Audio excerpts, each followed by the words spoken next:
नमस्कार, मेरा नाम है योगराज शर्मा और आप देख रहे हैं द 24/7 न्यूज। आइए शुरू करते हैं खबरों का सिलसिला।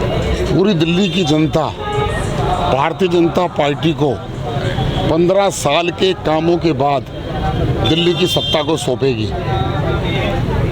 केजरीवाल साहब ने जो वायदे किए थे उन वायदों पर वो खरे नहीं उतरे। उन्होंने कहा था कि मैं यमुना की सफाई करूंगा और मैं खुद डुबकी मारूंगा। आज देश के और दिल्ली में लाखों लोग पूर्वांचल के भाई बहन रहते हैं, छठ मैया की पूजा करते हैं। उनको पार्कों के अंदर, गलियों के अंदर तालाब बनाने कर पूजा करनी पड़ी।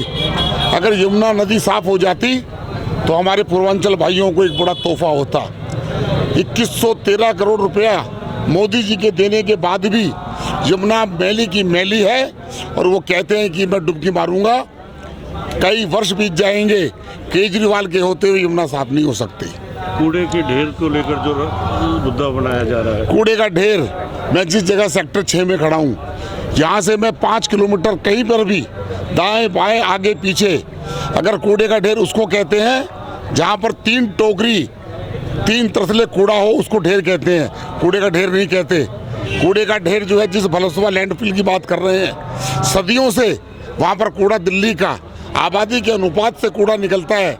और वहाँ पर पिछले 4 साल के अंदर जब दिल्ली की मुख्यमंत्री शीला दीक्षित ने और अरविंद केजरीवाल ने दिल्ली नगर निगम को कोऑपरेट नहीं किया तो नरेंद्र मोदी जी ने स्वच्छ भारत अभियान के तहत करोड़ों रुपया देकर वहाँ पर जो मशीनें लगी हैं, जगह जगह वार्डों में कंपैक्टर लगे हैं, जगह जगह 10 से 12 ऑटो टिप्पर गली में घूम रहे हैं।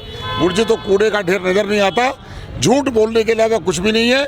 मेरा 15 साल का राजनीतिक अनुभव नगर निगम का है। जब रविवार होता है और किसी को पता ना हो कि आज रविवार है तो वो अंदाज़ा इस बात से लगा सकता है कि आज सफाई कर्मचारी नहीं आए। केजरीवाल जी, दिल्ली में 60,000 सफाई कर्मचारी हैं जो वाल्मीकि समाज से आते हैं। खुद उनका सिंबल झाड़ू है। वह सफाई कर्मचारियों के साथ बहुत बड़ी साजिश कर रहे हैं। उनका कहने का मतलब ये है कि 50,000 सफाई कर्मी कि दिल्ली में झाड़ू नहीं लगाते और बेकार की तनख्वाह लेते हैं। मेरी उनको चुनौती है कि वह किसी भी स्थान पर आ जाएं और जितने भी यूनियन हैं, जितने वाल्मीकि समाज के लोग हैं, उसके बीच में ये बात कह दें केजरीवाल जी जिस हालात में आएंगे उस हालात में वापस नहीं लौटेंगे। मुद्दे संकल्प क्या है बीजेपी के? बीजेपी का संकल्प क्लियर है। हमारा 15 साल का मुद्दा, हमारा सफाई का मुद्दा जो था उसको बेकार करना चाहते हैं। दिल्ली की पार्कों को हरा भरा बनाने का, मैं सेक्टर 6 में खड़ा हूँ, यहाँ के कितने पार्क आप देखेंगे, कितने पार्क डेवलप हैं।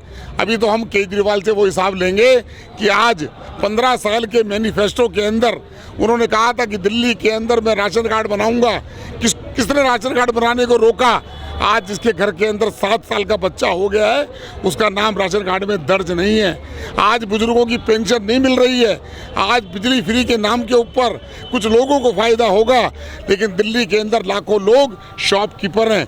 उनके दुकान के ऊपर जो बिजली का बिल आता है हजारों की संख्या में, हजारों की रुपए का आता है। ये सारा जुमला है उसका। और किस प्रकार से वो पानी की बात करते हैं। 2013 में जब दिल्ली की मुख्यमंत्री शीला दीक्षित थी तो जल बोर्ड फायदे में था। ऐसा 8 साल में क्या तूफान आ गया कि आज जल बोर्ड जो है 57,000 करोड़ का घोटाला है और उसके अंदर सारा का सारा घाटा है। पानी लोगों को नहीं मिल रहा। रोहिणी से सुमित्रा कौशिक जैसे उम्मीदवारों को चुनना किस तरह का अनुभव रहेगा? देखिए, भारतीय जनता पार्टी ने जो कार्यकर्ता जमीन पर काम कर रहे थे उन कार्यकर्ताओं को चुना है। अगर आप 1 क्षमता कौशिक नहीं 10 क्षमता कौशिक भी होंगी, पार्टी का निर्णय सर्वमान्य होता है और पार्टी अपने निर्णय को सही करती है। कुछ गलतियां होती होंगी, लेकिन हमारी पार्टी के कार्यकर्ता इतने अच्छे कार्यकर्ता हैं। इस सबने सम्मान के साथ यहाँ कनिका जी बैठी हैं। कनिका जी ने 5 साल ईमानदारी से सेवा की है। आज उनको मौका नहीं मिला, उनके अभी द्वार आगे खुले हुए हैं। हमारे नवीन कौशिक जी, अगर सीट जनरल हो जाती तो नवीन कौशिक जी भी उम्मीदवार हो सकते थे और भी उम्मीदवार हो सकते थे। पार्टी के अंदर कार्यकर्ता जो है एक झंडे के नीचे काम करता है, चाहे कनिका जैन जी हो, चाहे हमारे नवीन कौशिक जी हो, राजपाल जी हो, सुनील मित्तल जी हो। हम इस चुनाव को, इस वार्ड को रिकॉर्ड मतों से जीतकर अपनी पुनः जो हमारी जीत हुई थी उससे ज़्यादा से हम दोहराएंगे। में आप आए उसके लिए आपका बहुत बहुत धन्यवाद। मुझे पूरा विश्वास है जिस तरह से आपने अभी मेरे पे विश्वास दिखाया है और संगठन ने मेरे पे विश्वास दिखाया है, आगे भी आप भारी बहुमत से मुझे विजयी बनाएंगे और मेरा पूरा साथ देंगे। भारतीय जनता पार्टी जिंदाबाद। सभी का बहुत बहुत बहुत धन्यवाद। क्या पूछ रहे हैं? अजय, क्या मुद्दे इस बार चुनाव करें? और मीडिया के बंधुओं से मेरा एक निवेदन हो रहा है, कृपया किसी भी बाइट को तोड़ मरोड़ कर ना डालें। मेरे मीडिया के बंधुओं से निवेदन है, कृपया जैसा जो बोला जाए सिर्फ उसी को डालें, तोड़ मरोड़ कर कोई भी वीडियो ना डालें। और मैं बहुत बहुत आभारी हूँ मीडिया कर्मियों का, मीडिया प्रभारियों का, जो इतना हमारे लिए समय भी निकाल रहे हैं और आ भी रहे हैं। बहुत बहुत धन्यवाद। मैं डॉक्टर कोमल वशिष्ठ, आप सभी लोग यहाँ आए उसका बहुत बहुत धन्यवाद। पार्टी ने, भाजपा पार्टी ने, संगठन ने मेरे ऊपर विश्वास दिखाया है और मेरी पूरी कोशिश रहेगी, हमारे मंडल की टीम की, हमारे सभी कार्यकर्ताओं की पूरी कोशिश रहेगी कि हम अपनी पार्टी का, अपने संगठन का विश्वास कभी भी नहीं तोड़ें। और रहा सवाल हम किन मुद्दों पे इलेक्शन लड़ने जा रहे हैं, पिछले 5 साल भी हमारी निगम पार्षदा श्रीमती कनिका जैन जी ने जितना भी काम किया, हम उन्हीं कामों को आगे बढ़ाने जा रहे हैं। जहाँ तक भी हमें अंदाज़ा है किस प्रकार से हमें फंड्स में हमेशा दिक्कत रही है, अब हमें वो दिक्कत, मुझे पूरी उम्मीद है कि बिल्कुल भी नहीं होगी। अब किसी प्रकार की भी धोखेबाजी और जाल फरेबी से एमसीडी को गुजरना नहीं पड़ेगा, इतना मैं पूर्ण विश्वास दिलाती हूँ। अभी शुरुआत ही है चुनाव की और शुरुआत होते ही एक वीडियो आपकी वायरल हो रही है, उसकी सच्चाई क्या है? देखिए, मैंने तो बोला अपने, मेरे अपने लोग, अब वो मेरे अपने लोग, मेरा पूरा वार्ड मेरा अपना है, मैं भी उनमें से हूँ, वो भी मेरे में से हैं। अब उसको आप किसी तरीके से भी दिखाइए, इतना ही बोलूँगी कि वो सभी लोग मेरे अपने हैं और उन सभी लोगों के लिए काम करने के लिए मैं आई हूँ। जैसे कि आपका नाम कोमल है, तो कोमल में से अगर ओ की मात्रा हटा दी जाए तो वो कमल ही बन जाता है। क्या आप कुछ कहना चाहेंगे?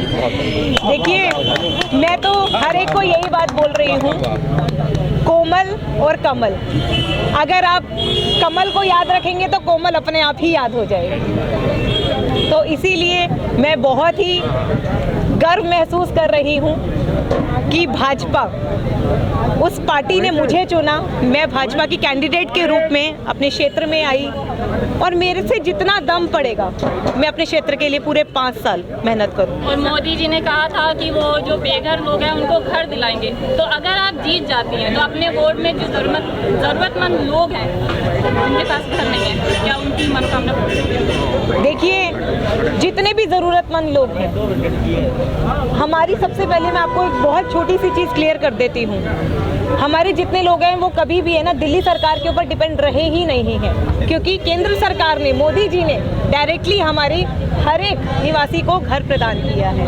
तो हमें ये ज़रूरत ही नहीं है इस चीज़ के लिए सोचने के लिए। और एमसीडी में जब हम पूर्ण बहुमत से आएंगे तो कहते हैं ना कि डबल इंजन की सरकार चलेगी, तो काम और भी तेज़ी से बढ़ेगा। भारत माता की जय। वंदे मातरम। क्या प्राथमिकता है? देखिए, प्राथमिकता तो यही है कि जितनी भी पेंशन दिल्ली सरकार ने रोकी है उसको हम पूर्ण तरीके से चालू करने की कोशिश करें, पूरी तरीके से। और रहा सवाल जो कि पहले भी 5 साल कूड़े के ऊपर काम किया गया है, हमारी एमसीडी ने काम किया है, बस फंड ना होने की वजह से वो पूरी तरीके से सक्सेस नहीं हुआ, तो उसी को हम आगे बढ़ाते हुए काम करेंगे। कनिका जैन जी रही हैं, तो क्षेत्र में ऐसी कोई भी समस्या नहीं है। हमारे यहाँ पर जो थोड़ी बहुत आम समस्याएं थी, पेड़ छटाई का हो गया या नाली की सफाई का हो गया, पार्कों के काम हो गए, वो कुछ हमारी जहाँ तक हमें छोड़ के दिया उससे आगे हम लोग उसी काम को आगे बढ़ाएंगे। और यही हमारी जो यहाँ से भारतीय जनता पार्टी की प्रत्याशी है वो अधिक से अधिक मतों से यहाँ से जीत कर आएगी और ये सारे काम जो अधूरे हमारे रह गए थे उन सबको पूरा करेगी। प्रचार के माध्यम कैसे रहेंगे?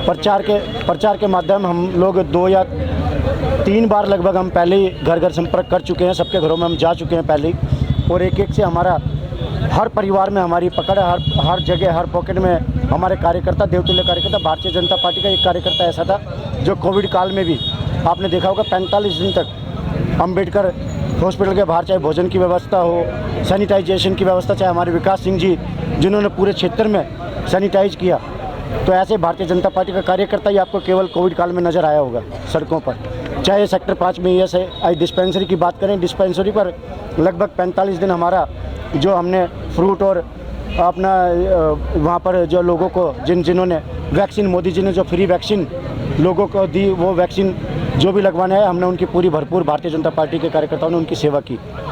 और 80 करोड़ लोगों को लगभग कोविड काल में आदरणीय मोदी जी के माध्यम से जो कच्चे भोजन की व्यवस्था की गई, वो सारी व्यवस्था उन लोगों तक पहुंचाई। सेक्टर 5, 6, 11 जहां भी जिसको जरूरत थी वो सब चीज़ें हमने पहुंचाई। तो बहुत बहुत आभार, बहुत बहुत धन्यवाद आप सभी का। खबरों के इस बुलेटिन में आज केवल इतना ही। फिर नई खबरों के साथ नया बुलेटिन लेकर आपके बीच आएंगे। तब तक दीजिए इजाजत। धन्यवाद।